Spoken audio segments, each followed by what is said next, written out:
उत्तर प्रदेश के आगरा जिले में पिनाहट कस्बे के नयापुरा मोहल्ला में करण सिंह नाम के व्यक्ति का परिवार रहता था। करण सिंह सूरत में एक साड़ी फैक्ट्री में नौकरी करता था। करण सिंह के परिवार में पत्नी यशोदा के अलावा 2 बच्चे थे। उसका छोटा भाई भानु सिंह भी उसके साथ ही रहता था। सब कुछ ठीक चल रहा था। करण सिंह अपनी सारी जिम्मेदारियां अच्छे से निभा रहा था। 18 नवंबर को फैक्ट्री से छुट्टी लेकर वो अपने घर आया हुआ था। लेकिन जब 29 नवंबर 2024 को शाम करीब 4 बजे के समय करण सिंह घर का कुछ सामान खरीदने के लिए बाजार गया हुआ था। ठीक उसी समय घर के बाहर खेल रहा उसका 9 साल का बेटा रौनक अचानक से लापता हो गया। घर वालों ने रौनक को इधर उधर तलाश करना शुरू कर दिया, लेकिन उसका कुछ पता नहीं चल पा रहा था। रौनक की मां यशोदा का रो रो कर बुरा हाल था। यशोदा ने इस बात की जानकारी तुरंत अपने पति करण को दी और बताया कि रौनक लापता हो गया है। हमने उसे हर जगह तलाश कर लिया, लेकिन वो कहीं भी नहीं मिल रहा है। तुम जल्दी से घर आ जाओ। करण भागता हुआ अपने घर पहुंचता है। वो भी रौनक को खोजने में लग जाता है, लेकिन हर जगह तलाश करने पर भी जब बच्चा नहीं मिला तो परेशान होकर करण ने इस बात की जानकारी पुलिस को दे दी। करण की पत्नी ने पुलिस को बताया कि शाम 5 बजे तक तो उनका बेटा घर के बाहर ही खेल रहा था, लेकिन फिर खेलते खेलते वो अचानक कहीं गायब हो गया। इसके बाद पुलिस भी रौनक की खोजबीन में जुट गई। इसी तरह रौनक को तलाश करते करते 2-3 दिन बीत गए। पुलिस ने बच्चे को गांव के कुएं और नालों में भी तलाश किया, मगर फिर भी रौनक का कुछ पता नहीं चला। लेकिन फिर इस घटना से करीब 4 दिन बाद यानी 2 दिसंबर को सुबह 6:30 बजे करण सिंह के पड़ोस में रहने वाले दिनेश जब अपने घर से बाहर निकले तो उन्हें अपने घर के सामने गली में एक बोरा पड़ा हुआ दिखाई दिया। लेकिन जैसे ही दिनेश ने थोड़ा पास जाकर देखा तो उसके मुंह से चीख निकल गई, क्योंकि उस बोरे में रौनक की लाश थी। वो बोरा खुला हुआ पड़ा था। रौनक का चेहरा भी बाहर निकला हुआ था। उसका सिर बुरी तरह से कुचला गया था। देखने से ऐसा लग रहा था कि कातिलों ने रौनक को बड़ी ही बेरहमी से कत्ल किया है। रौनक की मौत की खबर सुनकर उसके परिवार और मोहल्ले वालों की भीड़ जुट गई। लोगों ने तुरंत इस बात की जानकारी पुलिस को भी दे दी। लेकिन इधर रौनक के माता पिता का रो रो कर बुरा हाल था। उसकी मां दहाड़े मार मार कर रो रही थी, अपना सीना पीट रही थी। एक मां की ऐसी हालत देखकर पड़ोसियों को भी उस पर दया आ रही थी। यशोदा को रोते बिलखते देख उन लोगों की आंखें भी नम हो गईं। इधर पुलिस ने मामले की गंभीरता को देखते हुए फॉरेंसिक टीम को भी घटनास्थल पर बुला लिया था। इसके बाद फॉरेंसिक टीम ने रौनक के शव का मुआयना किया और देखा कि उसके सिर से बहने वाला खून सूख चुका है। साथ ही पुलिस ने देखा कि उसके शरीर पर करब के पत्ते भी चिपके हुए हैं। उन पत्तों से पुलिस को कुछ शक हुआ। असल में गांव के लोग अक्सर झाड़ियों को काटकर सूखने के लिए छतों पर रख देते हैं, जिन्हें सूख जाने पर वो लोग खाना बनाने के लिए जलाने में इस्तेमाल करते हैं। इसके बाद पुलिस ने आसपास रहने वाले लोगों के घरों और छतों की छानबीन करनी शुरू की। पुलिस ने सारा इलाका छान मारा, लेकिन कहीं भी पुलिस को करब के पत्ते या इस घटना से जुड़ा कोई भी सुराग नहीं मिल रहा था। लेकिन फिर पुलिस ने अंदाजा लगाया कि रौनक का शव जिस गली में मिला था वो गली तो उनके घर के ठीक पीछे है। इस बात से तुरंत पुलिस का माथा ठनका। इसके बाद पुलिस रौनक के पिता करण के घर की जांच करने में जुट जाती है और जब पुलिस वाले उनकी छत पर पहुंचे तो उन्हें वहां पर वैसे ही करब के पत्तों का ढेर नजर आया जैसे करब के पत्ते रौनक के शरीर पर चिपके हुए थे। जांच के दौरान पुलिस को करण के घर की छत और सीढ़ियों पर भी खून के निशान मिले, जिन्हें साफ करने की कोशिश की गई थी। इसके बाद पुलिस का शक घर वालों पर ही गहरा गया। उन्हें लगने लगा था कि कहीं ना कहीं ये मामला यहीं से शुरू होकर यहीं पर खत्म किया गया है, यानी इस कत्ल में जरूर कोई घर का ही व्यक्ति शामिल है। और जब पुलिस ने घर के सभी कमरों की तलाशी ली तो उन्हें करण के भाई भानु के कमरे में रौनक का एक बनियान मिला जो खून से सना हुआ था। इसके अलावा उस कमरे की दीवारों पर भी खून के कई निशान थे। जाहिर सी बात है, इन सब चीजों से पुलिस को सबसे पहला शक करण के छोटे भाई भानु पर ही था। इसके बाद पुलिस ने रौनक के चाचा भानु को शक के आधार पर अरेस्ट कर लिया और उससे पूछताछ की गई, मगर पूछताछ के दौरान भानु पुलिस के सवालों के जवाब ठीक से नहीं दे रहा था। लेकिन जब उससे सख्ती से पूछताछ की गई तो भानु जल्दी ही टूट गया। उसने सारा सच उगल दिया और उसने ये कबूल कर लिया था कि हाँ, उसी ने अपनी भाभी यानी रौनक की मां यशोदा के साथ मिलकर ही रौनक को कत्ल किया है। उसके मुंह से रौनक की मां का नाम सुनकर पुलिस वालों के भी होश खराब हो गए। असल में पुलिस इस बात से हैरान थी कि आखिर एक मां अपने जिगर के टुकड़े को कैसे कत्ल कर सकती है। लेकिन अब सवाल यह था कि आखिर ऐसी क्या वजह रही होगी जिसके चलते एक चाचा और एक मां ने अपने 9 साल के मासूम बेटे को खत्म कर दिया। आखिर उस मासूम ने उन लोगों का क्या बिगाड़ा था? इन सब बातों का पता लगाने के लिए जब पुलिस ने भानु के फोन को खंगाला तो उसके फोन की गैलरी में रौनक की मां यशोदा और उसके चाचा भानु की कुछ आपत्तिजनक फोटो और वीडियो मिले, जिससे इस कत्ल की पूरी तस्वीर तो साफ हो गई थी। लेकिन अब यह भी जानना जरूरी था कि आखिर ऐसा क्या हो गया था जिसकी वजह से अचानक ही एक मां को अपने बेटे का कत्ल करवाना पड़ा। और जब इस बारे में उन दोनों से पूछताछ की गई तो भानु ने बताया कि उसका बड़ा भाई करण सूरत में साड़ियों के कारखाने में काम करता था, इसलिए वो अक्सर सूरत में ही रहता था। उसी दौरान भानु की अपनी भाभी यशोदा के साथ प्रेम संबंध बन गए थे। उन दोनों के बीच सारी मर्यादाएं टूट चुकी थीं। भानु ने बताया कि वो दोनों पति पत्नी की तरह ही रहते थे, लेकिन जब उसका भाई करण घर आता था तब वो दोनों थोड़ा दूरी बना लेते थे।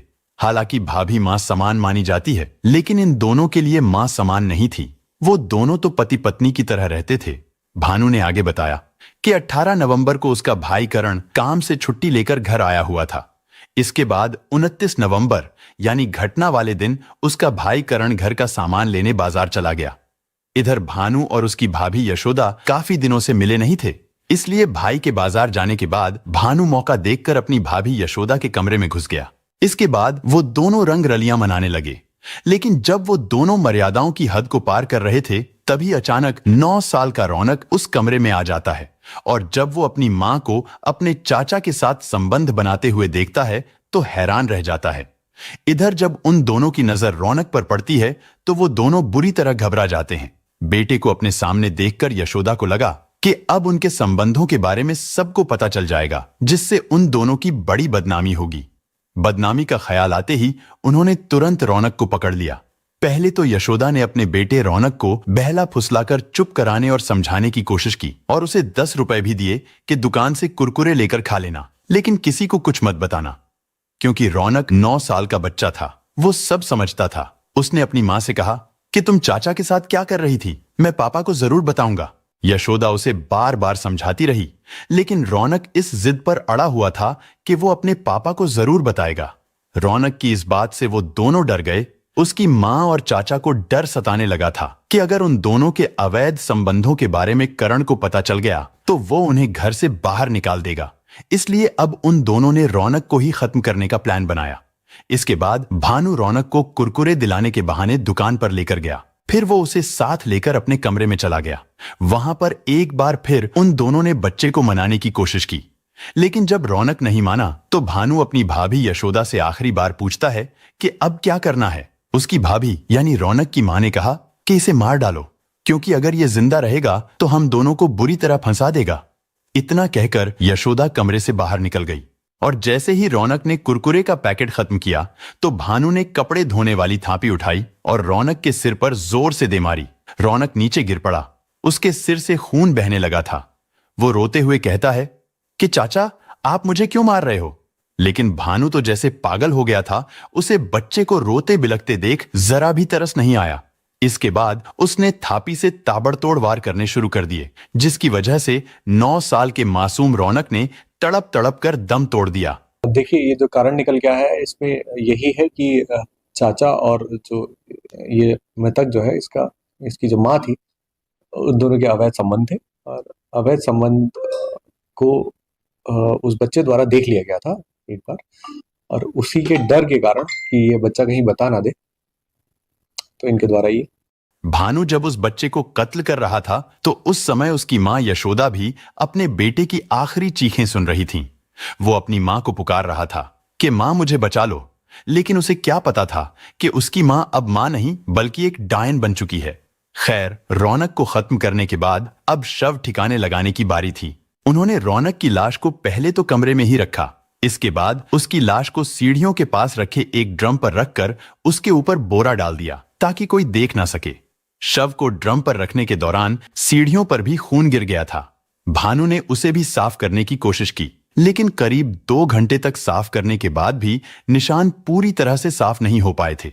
इन सब के दौरान रौनक की मां यशोदा दरवाजे पर खड़ी होकर लोगों पर नजर रख रही थी ताकि कोई अचानक से घर के अंदर ना आ जाए। इसके बाद अंधेरा होने पर उन्होंने रौनक की लाश को एक बोरे में भरा और उसे अपने घर की छत पर, जहां करब की गठरियां रखी हुई थीं, उनके नीचे छिपा दिया। और फिर शाम 7:30 बजे के आसपास यशोदा ने रोने धोने का ड्रामा शुरू कर दिया।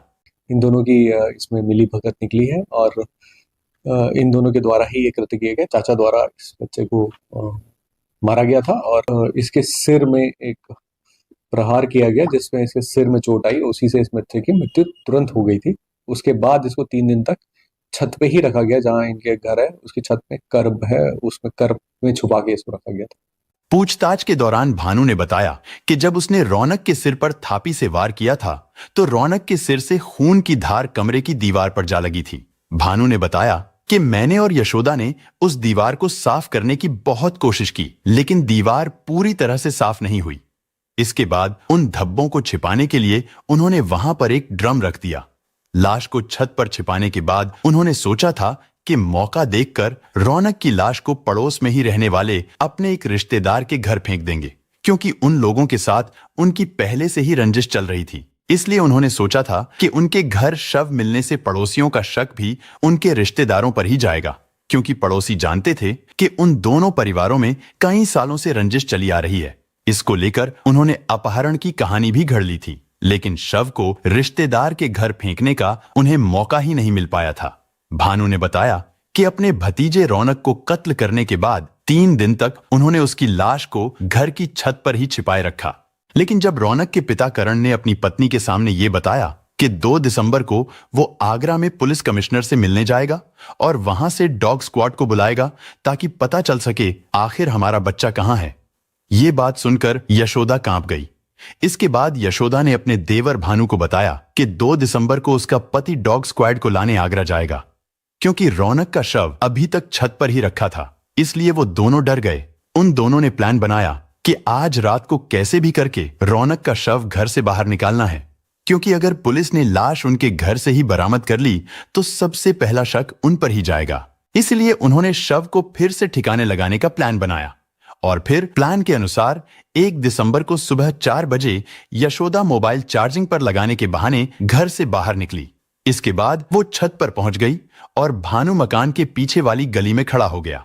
इसके बाद यशोदा ने अपने बेटे की लाश को रस्सी से बांधकर नीचे उतारा, जिसे गली में खड़े भानु ने पकड़ लिया और फिर यशोदा भी नीचे गली में आ गई।